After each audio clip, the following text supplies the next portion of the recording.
फरीदाबाद में एक बार फिर सरकारी निर्माण कार्यों की गुणवत्ता पर गंभीर सवाल खड़े हो गए हैं। खेड़ी थाना क्षेत्र में आगरा नहर पर बना करीब 3 साल पुराना पुल अचानक धंस गया। पुल का एक बड़ा हिस्सा टूटकर नीचे बैठ गया। राहत की बात यह रही कि हादसे के वक्त पुल पर कोई वाहन नहीं था, वरना यह एक बड़ा हादसा साबित हो सकता था। घटना के बाद पुलिस ने तत्काल पुल को दोनों तरफ से बंद कर ट्रैफिक डाइवर्ट कर दिया। आखिर 3 साल पहले बना पुल इतनी जल्दी कैसे जवाब दे गया? देखिए हमारी यह खास रिपोर्ट।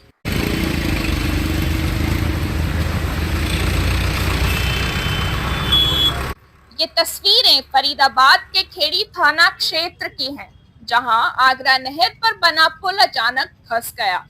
पुल का एक बड़ा हिस्सा टूटकर नीचे बैठ गया और देखते ही देखते पूरे इलाके में अफरा तफरी मच गई। सबसे बड़ी राहत की बात यह रही कि जिस समय पुल धंसा उस वक्त उस पर कोई वाहन या राहगीर मौजूद नहीं था।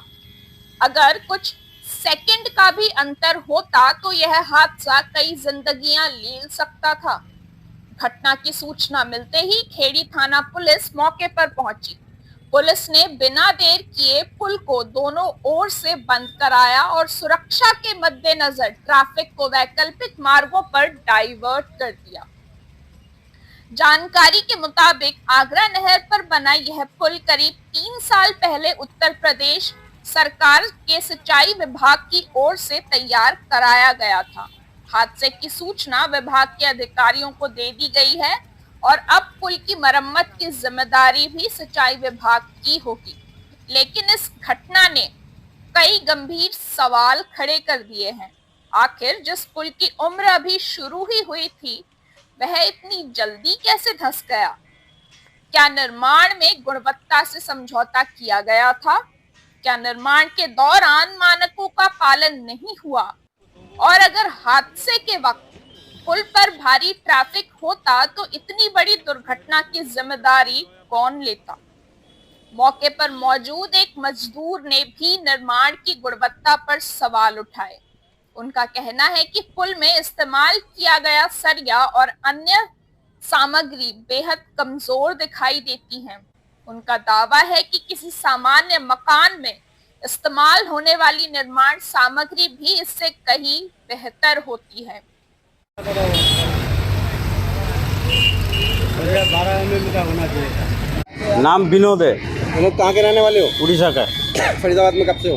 मेरे को हो गया कम से कम 27-28 साल हो गए। कैसे टूट गया ये पुल? पता नहीं कैसे टूट गया। आप निर्माण की कोई कमी बता रहे थे? कोई नहीं, वो सब मैंने देखा नहीं। अभी तो आप कह रहे थे सरिया पतला। सरिया तो पतला सरिया है। इस तरह के पुल में जो है सरिया कितना डलना चाहिए? कम से कम 12 mm का डलना चाहिए। 12 mm 16 mm डलना चाहिए था। और इसमें है कितना? ये पता नहीं कितना पतला, बहुत पतला है। तो आप मजदूरी का काम करते हैं? हाँ। तो जब अमूमन आप किसी कोठी में काम करते हैं, जैसे हम देखते हैं, हाँ देखते हैं 12 mm का आजकल डल रहा है। 12 mm का डलता है, उससे भी कम है? उससे भी कम है। जो अब कितने बजे ये जो पुल धंसा है, कितने बजे पुल धंसा है? ये हमें सुबह 10 बजे के आसपास सूचना मिली थी कि ये पुल धंस गया है। तुरंत प्रभाव से हमने ये ट्रैफिक को रोका और डाइवर्ट करके और सुचारू रूप से ट्रैफिक को चला दिया।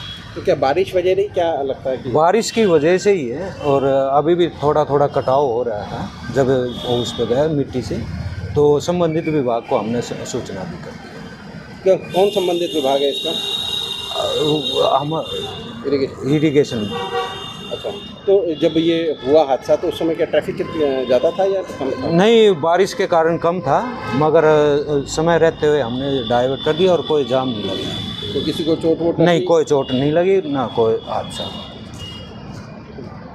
अब लोगों की मांग है कि इस पूरे मामले की निष्पक्ष जांच कराई जाए और यदि निर्माण में किसी प्रकार की लापरवाही या भ्रष्टाचार सामने आता है तो जिम्मेदार अधिकारियों और ठेकेदारों के खिलाफ सख्त कार्रवाई की जाए, ताकि भविष्य में इस तरह की घटनाओं की पुनरावृत्ति ना हो। फिलहाल पुल को एहतियातन बंद कर दिया गया है और मरम्मत की तैयारी की जा रही है, लेकिन यह घटना एक बार फिर सरकारी निर्माण कार्यों की गुणवत्ता और निगरानी व्यवस्था पर बड़ा सवाल खड़ा कर गई है।